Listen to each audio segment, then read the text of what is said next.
बिस्मिल्लाहिर्रहमानिर्रहीम। अस्सलाम वालेकुम नाजरीन, रात को ऑपरेशन कामयाब हो गया। हुकूमत ने पीटीआई के जितने भी लोग थे उनको डी चौक से भगा दिया। अली अमीन गंडापुर और बुशरा बीबी के कंटेनर को आग लगा दी गई। किसने लगाई? कारकुनों ने लगाई या हुकूमत ने लगाई? अली अमीन गंडापुर को बहुत मार पड़ी। किसने पड़ी? हुकूमत ने या अपने कारकुनों ने? डी चौक में इस्लामाबाद या डी चौक के जितने एरिया हैं उसमें पीटीआई के कारकुन जिन गाड़ियों पे गए थे वो गाड़ियों को छोड़ के भाग गए। बड़ा शदीद किस्म का यानी कि ऑपरेशन किया गया था हुकूमत की तरफ से।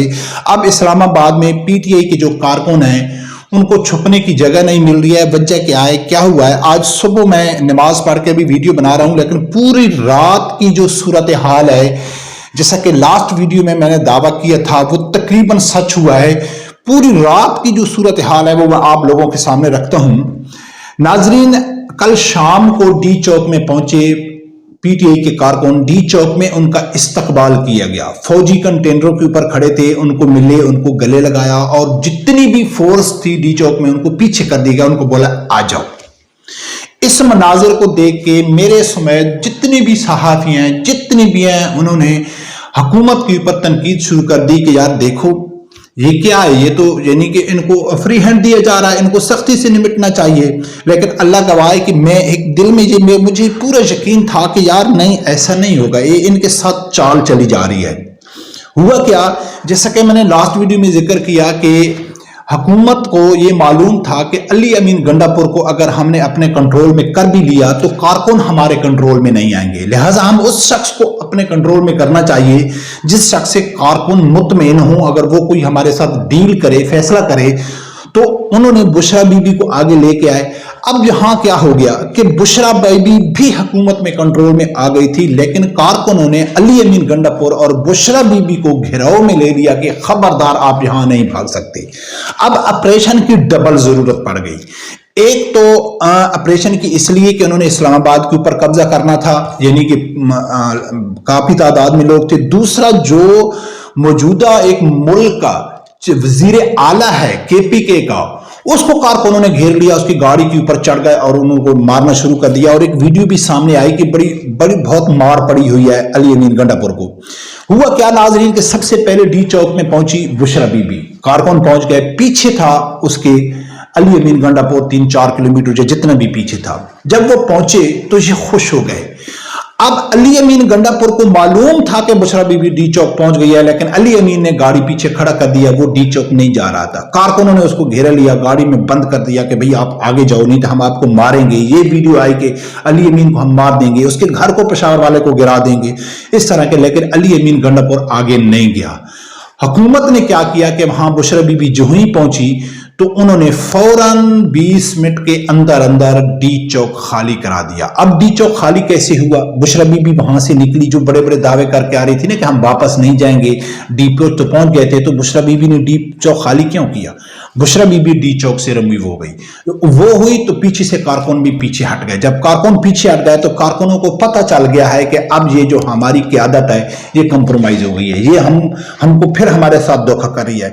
तो फिर बहुत सारी वीडियो सामने आई कि जी बुशरा बीबी कौन है, अली अमीन गंडापुर कौन है, हम इमरान खान के साथ हैं। यानी कि एक जैसे कि भेड़िए होते हैं ना, एक इस किस्म के ये माहौल बन गया था। तो इनको बुशरा बीबी को और अली अमीन गंडापुर को अपनी जान की फिक्र लग गई। हुकूमत ने देखा है कि यार ये तो वजीर आला है, ठीक है ना, इसको जान की फिक्र लग गई है, उसको कारकुन मारने के लिए तैयार हुए हैं। तो नाजरीन, ये रात को तकरीबन 10 बजे का टाइम का कितना था, मोहसिन नकवी साहब ने कहा है कि जो पीटीआई के साथ मुज़ाकरात हो रहे हैं वो मुज़ाकरात बंद हो गए। उन्होंने डी चौक के 4 किलोमीटर एरिए में उन्होंने बिजली बंद कर दी, उन्होंने होटल खाली करा दिए, हर चीज के ऊपर नजर रखी। और रात को कहीं जाके तकरीबन 11-12 बजे जाके उन्होंने ऑपरेशन किया। और ऑपरेशन की जो वीडियो है वो मैं थोड़ी बहुत में दिखाऊंगा कि वो बहुत बुरी हैं। यानी कि कोई 500 के लगभग तो जो बताया जा रहा है कि उनको गिरफ्तार किया गया है, लेकिन इतना जबरदस्त ऑपरेशन किया कि जो पीटीआई के कारकुन थे उन्होंने अपनी गाड़ियां, अपने दोस्त, अपना सामान जो भी जहीं भी पड़ा था वो भाग गए। اب جو خبریں آ رہی ہیں علی امین گنڈاپور اور بشرا بی بی کی، ان کا کچھ بھی معلوم نہیں، کچھ بھی معلوم نہیں ہے۔ جیسا کہ میں نے لاسٹ ویڈیو میں کہا ہے نا کہ جو خبر ہوتی ہے، جو موجودہ دھرنا، احتجاج، لانگ مارچ، یا اس طرح کی جو خبر ہوتی ہے وہ دیر سے آتی ہے۔ جب پہلی خبر پہنچتی ہے، کیونکہ نیٹ بند ہوتا ہے، بہت ٹائم لگتا ہے ویڈیو اپلوڈ کرنے میں، جب عام آدمی تک وہ خبر پہنچتی ہے تو پیچھے سے ماحول بالکل چینج ہو جاتا ہے۔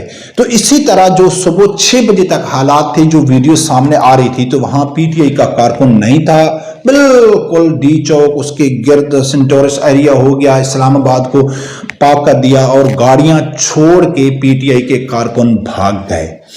اب ناظرین، دل تو بہت اگر دیکھیں نا تو ہم تو خوشی منانی چاہیے کہ یار دیکھو، میں کل بھی ٹویٹ کیا ایک ویڈیو میں، پی ٹی آئی کا جو سپورٹر تھا، ایک یوتھیا یعنی کہ ایک یوٹیوبر تھا، وہ بھاگ رہا تھا کہ ہمارے اوپر رینجر نے سیدھی گولیاں چلانا شروع کر دیں۔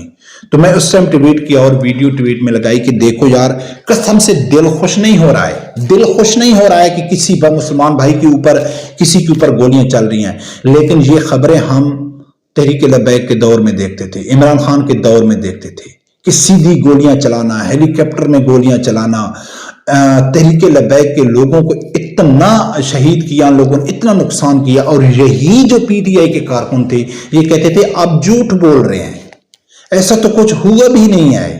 یعنی کہ آج بھی پی ٹی آئی کے کارکنوں کو کہیں کہ تحریک لبیک کے اوپر ظلم ہوا ہے، آپ کو اس ظلم کا بدلہ آپ کو مل رہا ہے، آپ مکافات عمل ہے، آپ نے جیسا کیا تھا ویسا آپ کے ساتھ ہو رہا ہے، تو وہ کہتے ہیں نہیں، تحریک لبیک کے ساتھ ہوا بھی نہیں ہے۔ یعنی ڈٹھائی کی اتنی بھی کوئی حد ہوتی ہے کہ بھئی چلو یہ کہہ دیں، ہاں کچھ جو تھوڑے بہت جن میں تھوڑے عقل مند ہے وہ کیا کہتے ہیں کہ یار تحریک لبیک کے ساتھ جو ظلم ہوا تھا ہم مانتے ہیں، لیکن وہ فوج نے کرایا تھا۔ یعنی کہ اس لیول تک یہ کلٹ بن چکا ہے کہ یہ کسی صورت میں بھی، ناظرین دیکھو، میں جب سے یہ دھرنا شروع ہوا عمران خان کے آخری کال میں ایک ہی بات کر رہا تھا کہ ان کے ساتھ وہ ہوگا جو دنیا دیکھے گی۔ یہ بات میں بار بار کرتا تھا، اور یہ میں کہتا تھا کہ یہ عمران خان کی واقعہ ہی آخری کال ہے، یہ پی ٹی آئی کی آخری کال ہے، اب اس کے بعد عمران خان کی کال نہیں آئے گی۔ اب ان کے ساتھ جو حشر ہوا ڈی چوک میں اور ان کی قیادت میں، اب آگے کیا ہوگا، حکومت کی کیا یعنی کہ وہ کیا ارادہ رکھتی ہے وہ اب آگے، یعنی کہ ہم جو شروع سے کہتے تھے نا کہ بھائی یہ عمران خان کو لاشیں چاہیے۔ عمران خان کو پتہ چل گیا ہے کہ میں رہا ہونے والا نہیں ہوں۔ جب اس کو یہ یقین ہو گیا کہ میں تو رہا نہیں ہوں گا، اب اس کو کیا ضرورت پڑی ہے کہ ملک ترقی کرے، ملک برباد ہو جائے، کارکن مر جائیں۔ اور آپ اگر میری ویڈیو دیکھتے ہیں تو میں نے شروع سے جب عمران خان گرفتار ہوئے تھے، جب یہ کہتے تھے نا کہ یہ سوموار والے دن چھوٹ جائے گا، اگلے ہفتے چھوٹ جائے گا، یہ 20 دن کے بعد چھوٹ جائے گا، تو جیسے 2-3 مہینے گزرے تھے تو یہ جو صورتحال دیکھی تھی پی ٹی آئی، تو میں نے اس وقت ایک ویڈیو بنائی تھی کہ میں کہا اس وقت عمران خان کا جیل میں سب سے زیادہ کسی شخص کے اوپر غصہ ہوگا، جن لوگوں کے اوپر غصہ ہوگا تو وہ ہوں گے پی ٹی آئی کے اس کے اپنے کارکن، کہ وہ کارکن خاموش ہیں اس کے لیے۔ تو اس وقت عمران خان کے اوپر سب سے زیادہ، عمران خان کو جس کے اوپر غصہ ہے وہ اپنے پارٹی کے لوگوں کے اوپر ہے۔ اور قیادت، ایک اور ویڈیو بھی میں نے بنائی تھی کہ عمران خان اور پی ٹی آئی ایک قیادت جو ہے، عمران خان اور قیادت وہ ایک پیج پہ ہیں، صرف بے وقوف بنایا جا رہا ہے کارکنوں کو اور استعمال کیا جا رہا ہے کارکنوں کو۔ تو ان کو چاہیے تھی کہ ملک میں افراتفری پھیلے، دوبارہ دوسرا 9 مئی ہو، ملک برباد ہو جائے، کیونکہ وہ تو چھوٹنے والے ہے ہی نہیں، ان کو معلوم ہے پھندا نظر آ رہا ہے، ٹھیک ہے نا۔ تو بھئی چلو بھئی ہم تو نہیں بچتے تو ملک بھی نہ بچے، ٹھیک ہے، لیکن وہ بھی حکومت نے ناکام کر دیا، کیونکہ حکومت نے جو آپریشن کیا، جو ڈر تھا، جو خوف تھا کہ آگے کارکن ریزسٹ کریں گے، لیکن انہوں نے کچھ ایسا نہیں کیا۔ فی الحال تو جو لاسٹ تک خبر ہے، بالکل سکون ہے اسلام آباد میں، سب لوگ بھاگ گئے ہیں، گاڑیاں چھوڑ کے چھپ گئے ہیں، کہاں چھپے ہیں، گرفتاریاں بھی ہو رہی ہیں، بہت کچھ ہو رہا ہے۔ برکت دیکھتے ہیں ناظرین آنے والے دنوں میں کیا ہوتا ہے۔ رب پروردگار سے یہی دعا ہے، اللہ تعالیٰ میرے سمجھدار آدمی کو حق سچ سننے کی اور اس کے ساتھ کھڑے ہونے کی توفیق عطا فرمائے۔ اللہ